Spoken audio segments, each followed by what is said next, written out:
quem é mais importante? As ciências médicas ou a vida humana? Ou melhor, quem está a serviço de quem? Essa é uma das primeiras perguntas que eu faço para os meus alunos de bioética logo nos primeiros dias de aula. Eu me volto para eles e desperto na consciência deles a razão principal, o motivo que fez com que eles se sentassem na cadeira de uma universidade para estudar disciplinas da área médica e se colocarem a serviço da humanidade. Se o interesse não é esse, se o interesse não é adquirir conhecimento para que eu me coloque à disposição do outro, para cuidar do outro, para que a vida do outro seja protegida pelo meu conhecimento, nós estamos invertendo a mão, invertendo a razão de ser do progresso técnico, do progresso biomédico, do progresso científico. Caso contrário, nós estaremos colocando a vida humana como um instrumento em favor do desenvolvimento tecnológico, como uma ferramenta, como um objeto, como algo que pode ser explorado à torto e à direita em favor daquilo que é interesse meu, em favor do desenvolvimento que eu quero alcançar e muitas vezes em favor dos meus interesses econômicos.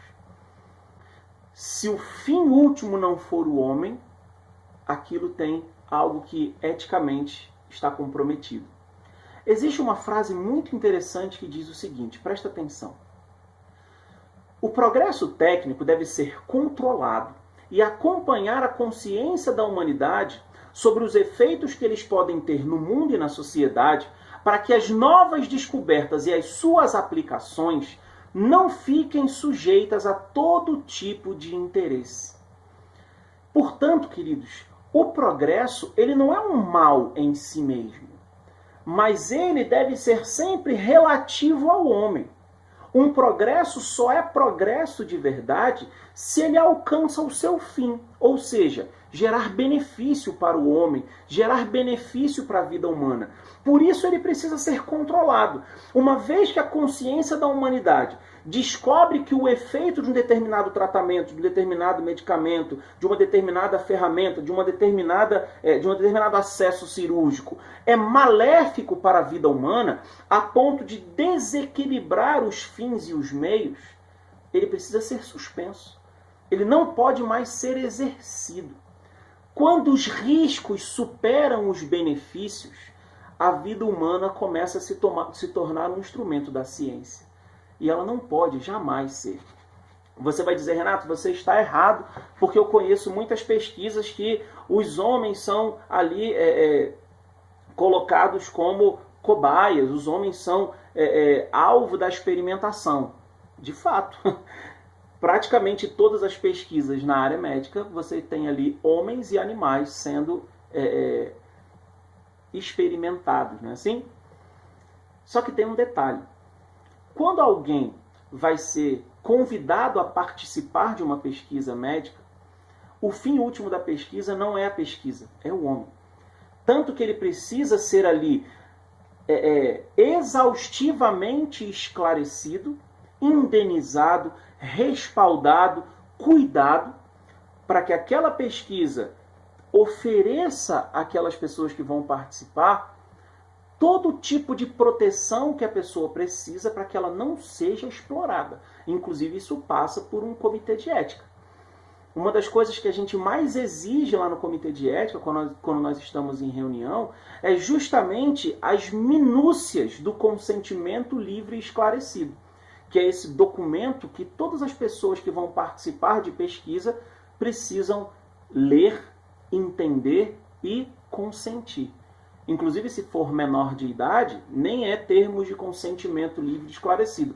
É termo de assentimento. Muda porque você precisa dar àquela pessoa condições de entender o que ela está se dispondo a se submeter.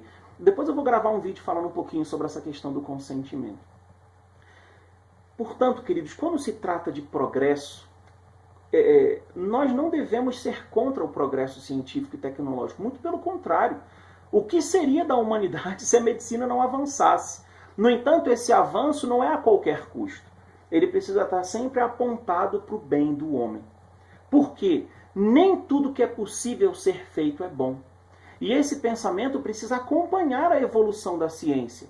Se existe algo que é possível eu fazer, isso não quer dizer que eu preciso e tenho que fazer. Eu preciso perguntar aquilo. Você está cumprindo a sua função? E sua função não é ser possível, sua função é ser um bem para o homem. Existe um documento da igreja chamado Donum Vitae, que diz o seguinte: a ciência sem a consciência não conduz senão à ruína do homem. Eu vou contar aqui para vocês um caso verdadeiro, verídico, nos Estados Unidos, inclusive tem filme que vocês podem assistir aí no YouTube, que fala um pouquinho a respeito disso tudo que eu estou dizendo. O nome do filme, se eu não me engano, se chama Os Cobaias, ou Miss Ever Boys. Miss Ever Boys. Eu passo sempre para os meus alunos esse filme.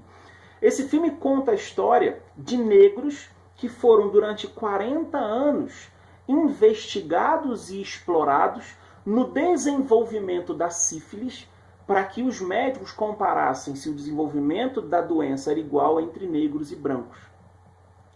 Existia tratamento, eles poderiam ter sido comunicados de que existe o tratamento, poderiam ter sido tratados. No entanto, em vista de obter informações sobre a doença, vidas humanas foram exploradas e mortas, simplesmente pelo interesse epidemiológico, pelo interesse clínico. E isso é simplesmente uma inversão da razão de ser das ciências médicas. Portanto, dentro dessa grande área de conhecimento da bioética, nós sempre precisamos ter muito clara essa luz. Ou o homem está no centro como o fim último da ciência, ou a ciência está se voltando contra a sua razão inicial de existir. Um forte abraço para você.